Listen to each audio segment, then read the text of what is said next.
Again, 3 government reports were released: the well-known 9/11 Commission report, the NIST report, and the FEMA BPAT report. It was totally inadequate. The BPAT study was, for the size of this disaster, I mean, these are the 2 largest buildings in the world as far as the Twin Towers go, 2 of the largest buildings in the world to collapse, and yet we were throwing at it volunteer engineers with no money and no authority, basically. the only access they had was one guide, what was they described as a guided tour. They didn't even look at a single piece until like a month after the attack. There was no NIST investigation. There was no $16 million. There was no federal look at this disaster other than the federal BPAT, and that's why we're very critical of BPAT. Again, not the individuals conducting it, but the way it was being conducted. It was, again, failed, to do what really needed to be done, and it stopped very short of what this disaster deserves.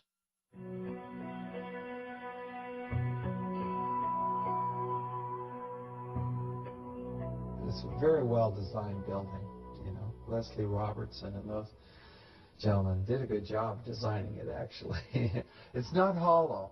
I get that argument from some people. It's hollow, it's just weird, as like a can, a soda pop can. No, it's got these huge core columns going up the center. There's huge antennas, right about 350 feet tall. They're sitting on the core columns. Kevin Ryan was a former manager for Environmental Health Laboratories, a water testing subsidiary of Underwriter Laboratories, or UL. UL certified the original World Trade Center steel and performed steel tests for the NIST report. Months after being promoted to site manager of his division, Kevin Ryan was fired for publicly questioning the NIST draft report released in October of 2004. They were given an award in 1971 by the American Society of Civil Engineers as being the greatest engineering achievement, the greatest contribution to engineering in mankind. The American Society of Civil Engineers, right?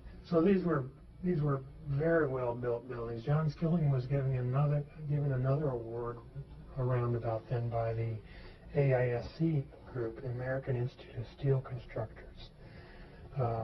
So these were award-winning buildings and award-winning engineers. John Skilling said he took all this airplane impacts and jet fuel fires into account and that the building structure would still be there. And the reason I believe he said that is these were totally over-designed for calamities. Obviously, you're building these super high buildings, and at the time, the tallest buildings ever built. And they took into account aircraft impacts and jet fuel fires in their design.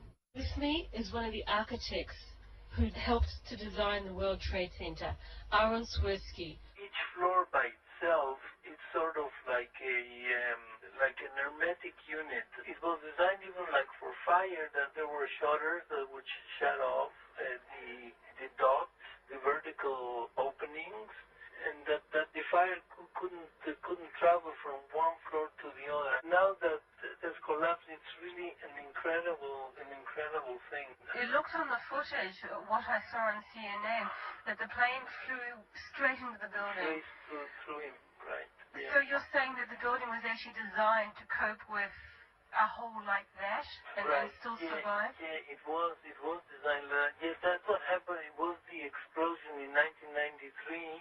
If you remember that it opened a big hole in the structure, but it was at the end of the structure, and at that point the intent was to topple the building, to collapse, but because of the design it didn't collapse. But now I mean it's unbelievable. I don't know, it's just was designed like to withstand something like that, and that's incredible because the entire design of the building was designed around that eventuality that an accident may occur. The planes that crashed in the towers were 767-200s, and sometimes they're called jumbo jets. Well, they're actually not much bigger than the original plane that was in existence when the towers were built, which was a 707-340. They're actually fairly comparable. A 767 is slightly heavier than a 707. It has only a slightly higher fuel capacity, and a 767 has a cruising speed that is only 530 as opposed to 607 for a 707. Now, kinetic energy goes up with the square of velocity, so a typical crash event of a 707 would actually involve more kinetic energy, and the planes that crashed into the towers didn't have anywhere near their full fuel load. They only had about 10,000 gallons, according to official estimates. You have an event that's well within the design parameters of the building, and then the official story has that these buildings turn into dust and small pieces of shredded steel as a result of that. Hyman Brown, the construction manager of the Twin Towers, said they were over-designed to withstand almost anything, including hurricanes, bombings, and an airplane hitting them.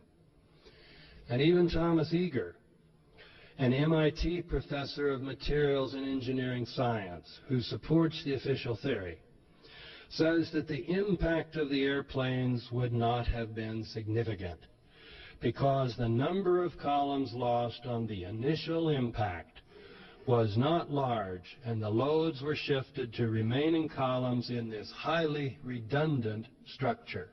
Likewise, the NIST report, in discussing how the impact of the airliners played a role, focuses primarily on the claim that the planes dislodged a lot of the fireproofing material from the steel. The floor assemblies were covered with fireproofing. The columns were covered with fireproofing. The fireproofing was actually undergoing an upgrade. NIST's report comes right out and says, if it weren't for fireproofing loss, forget all the impacts, forget the fires, we had to have widely dislodged fireproofing or these buildings would never have collapsed. So they need to have all the fireproofing stripped off. 2 1/4.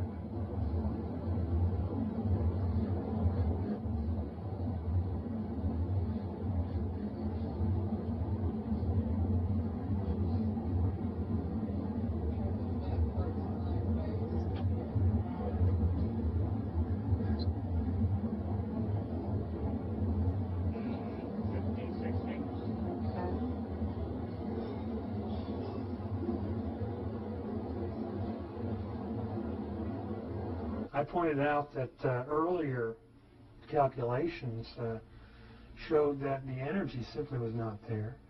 But NIST did these really weak and deceptive tests. Well, they slipped this Appendix C into one of the reports in the end. And this shows this little assembly, this plywood box, and they have a shotgun. They took this shotgun and they shot 15 blasts at non-representative samples, ultimately, and showed that where they shot the fireproofing would blow off. Okay. One of the big problems with that is, first of all, there's no energy for any of this to happen. Secondly, there's no evidence that a 767 could transform into thousands of shotgun blasts, pointing in all different directions, by the way. Going through the core of the building, coming around to the outside, shooting all the insulation off, right underneath the floors, over several floors, let alone 9 floors, for crying out loud. I mean, it's just not possible. And so it's very deceptive. The fireproofing could not have been widely dislodged because there was no energy and there's no mechanism to do so. So the official theory of the collapse is essentially a fire theory. So it cannot be overemphasized that fire has never caused large steel frame buildings to collapse. Never, whether before 9/11 or after 9/11 or on 9/11 anywhere else in the world except allegedly New York.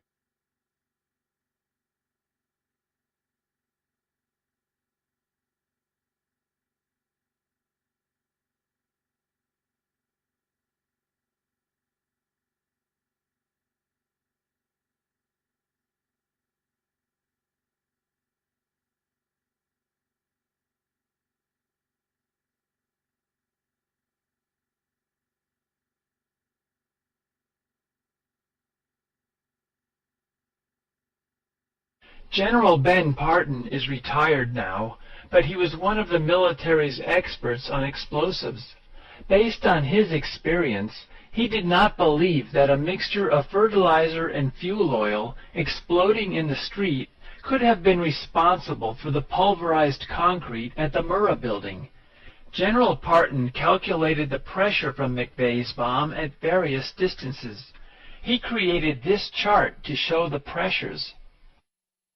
McVeigh's truck bomb is at the bottom of this chart. The columns that supported this building are shown as solid rectangles. The red rectangles are the columns that collapsed. The collapsed columns are in the area shaded with red. One of the columns that was pulverized was so far from the bomb that the pressure would have been only 27 pounds per square inch.